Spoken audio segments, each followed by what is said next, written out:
the boy stirs to wakefulness in an unfamiliar room. Beside him sits a silent clockwork man and a woman with a gentle smile. The boy had traveled countless unforgiving lands in an attempt to halt the cruel war staged by his own kingdom.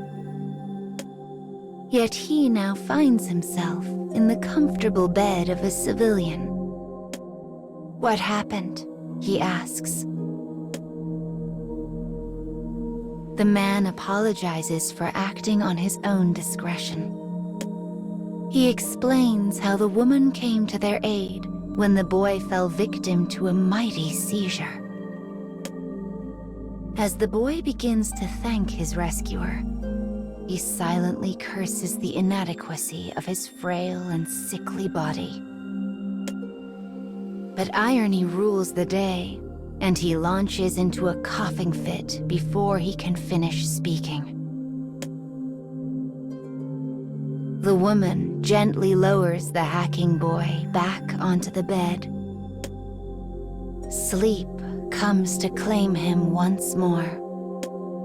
Perhaps this is because illness has worn him to the bone, or perhaps it is due to the radiant warmth of her hands.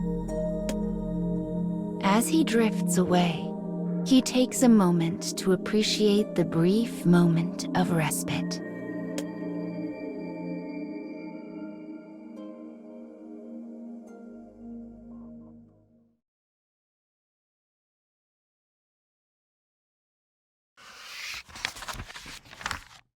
Several days have passed since the boy began his treatment in the woman's humble abode. He occasionally hears commotion erupt outside. The townsfolk talk of nothing save the war. The fires of battle spread daily across the land, and they fear their town will soon be set to burn. Eventually, their unease grows so great that a guard is dispatched to keep watch over the boy and man. "I have to form my alliance as quickly as possible," thinks the boy. "I must forge a peace among these warring nations." Despite the boy's conviction, his weakened body fights him at every turn. Instead of helping the people, he finds himself increasingly reliant on their aid. The pain of his fever and cough is soon joined by the endless throb of a guilty conscience. The woman tends him briskly and efficiently.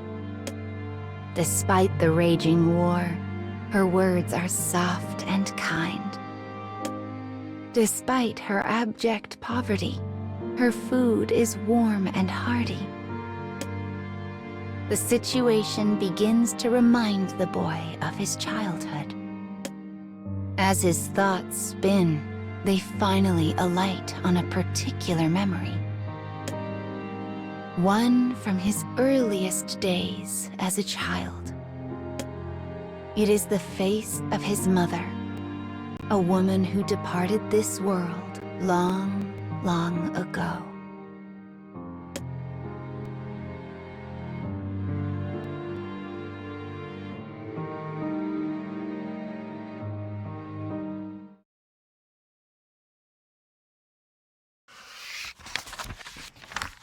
Slowly but surely, the boy progresses in his recovery. One day, a thought occurs to him. Why is this woman working so hard for me? And why does she remind me of my mother? The boy asks his clockwork companion if he knows anything of her circumstances. The man nods and reaches for a nearby picture frame that is turned face down. He flips it over to reveal a family photograph. The man then begins to speak of the room's history. This country keeps a database of all citizens, one he had been able to access. He continues speaking, his voice dry and emotionless.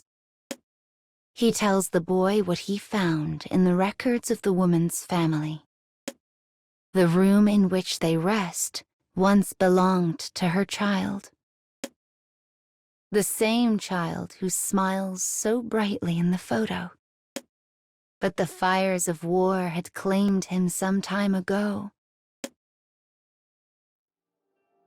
And just as the boy sensed his late mother in the woman, so too did she sense her late child in him. A time of respite, a woman's devotion, a veiled love. Pain shoots through the boy's heart, but it does not come from his illness. Instead, it comes from a realization that his own homeland is responsible for all of this.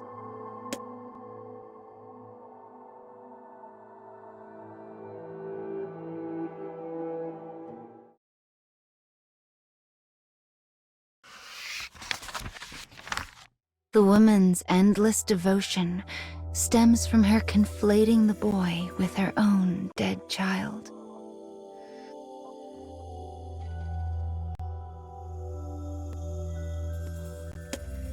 A child that was killed by the very war the boy's homeland had started.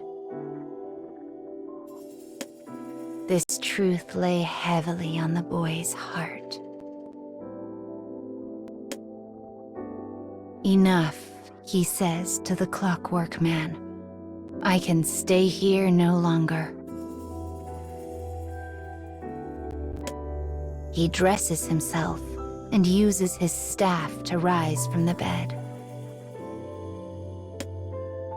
As the man reaches to steady the boy, the distant rumble of cannon fire rings out.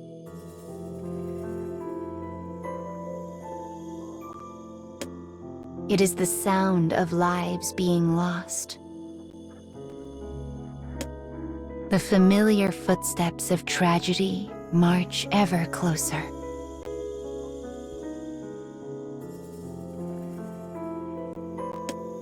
They threaten to engulf the house at any moment.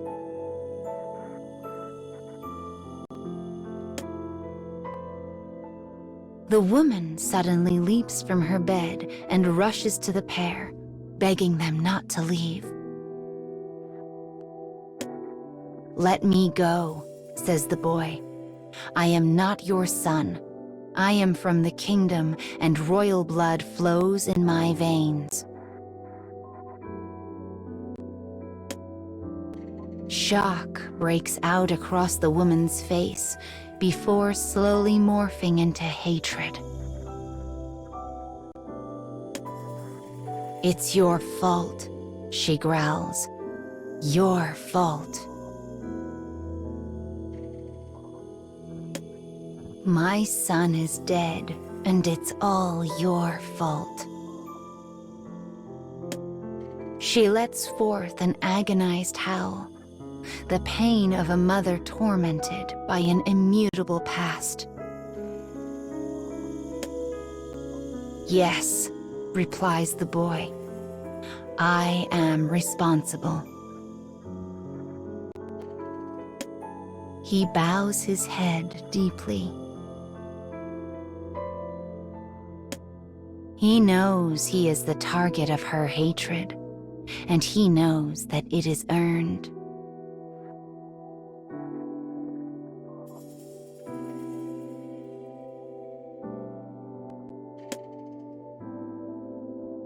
As they abandon the house, the boy's fever spikes, and the pain threatens to blot out his consciousness. But he continues stumbling on. He will protect the woman and her house.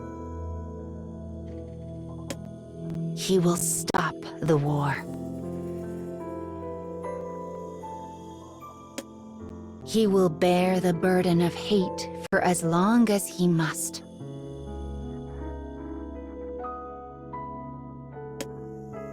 That is why he walks on, and why he never looks back.